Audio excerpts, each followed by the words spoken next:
Welcome back. I know if that was a 5-minute video. I don't like to do 5-minute videos, but I need to do it this way. There's a lot to cover here. And so here we are, part 2.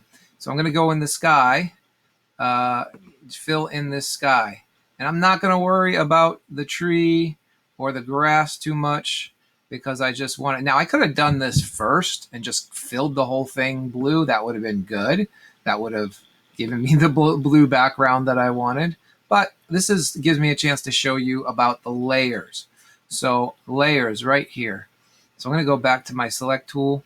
I'm going to go over here to the layers.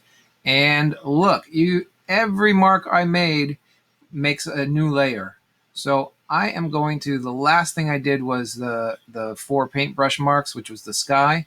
So I'm going to, the way I did that, I highlighted it, I clicked on it, clicked on one, pressed the shift button, and then clicked on the last paintbrush. So it gives me all 4. Then I go to, I'm going to send it all the way back. Remember, layers. So this blue one is on top. I want to send it to the back. So send to back. There you go. Then I have all my lines in there. And now I can go in and put in clip art. How about that? I'm going to find my owl. Put my owl in the owl hole. And it has to fit. There we go. That's good enough. And one brilliant student pointed out, hey, Mr. Ooh, that's another owl. I don't want that. I'm going to go back to my tools, and I'm going to make this owl look like it's sleeping because owls do not come out during the day. Oh, I don't want that color. I want brown. I want this color. And we're going to color in his eyelids. Look at that. And it's kind of sloppy, yes, but it does the job. And then look, I'm going to go back with a black. And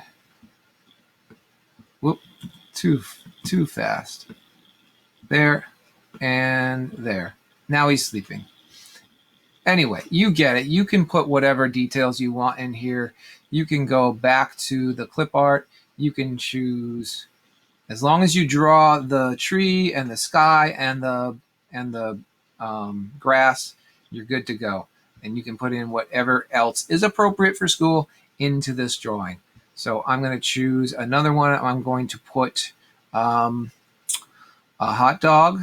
Yep, a hot dog. And I can even go like this, like that right there, and put it in, click on the screen, it's there, and then I'm going to have something eat it. What would like a hot dog? A big stone guy? No. A pig? Sure, how about a pig? Why not? A pig would love to, wait a minute, that's kind of weird. Maybe it's a chicken dog. Do pigs eat chicken? Pigs shouldn't eat pig dogs. That's too confusing. How about a crab? Crabs don't eat hot dogs, but this one does. And I'm going to smallen it, or shrink it, rather. Good. Maybe I put this hot dog in its hot little claw. There you go. Oh, look, it doesn't look like it's in front of it. Now I go back to my layers, and I move it up to the front, in front of the pencil. Look at that. He's going to have himself a nice dog. All right. And that's it. You have fun making your scenes. You know how to do it. If you have any questions, give me a call. Not a call. Send me a message.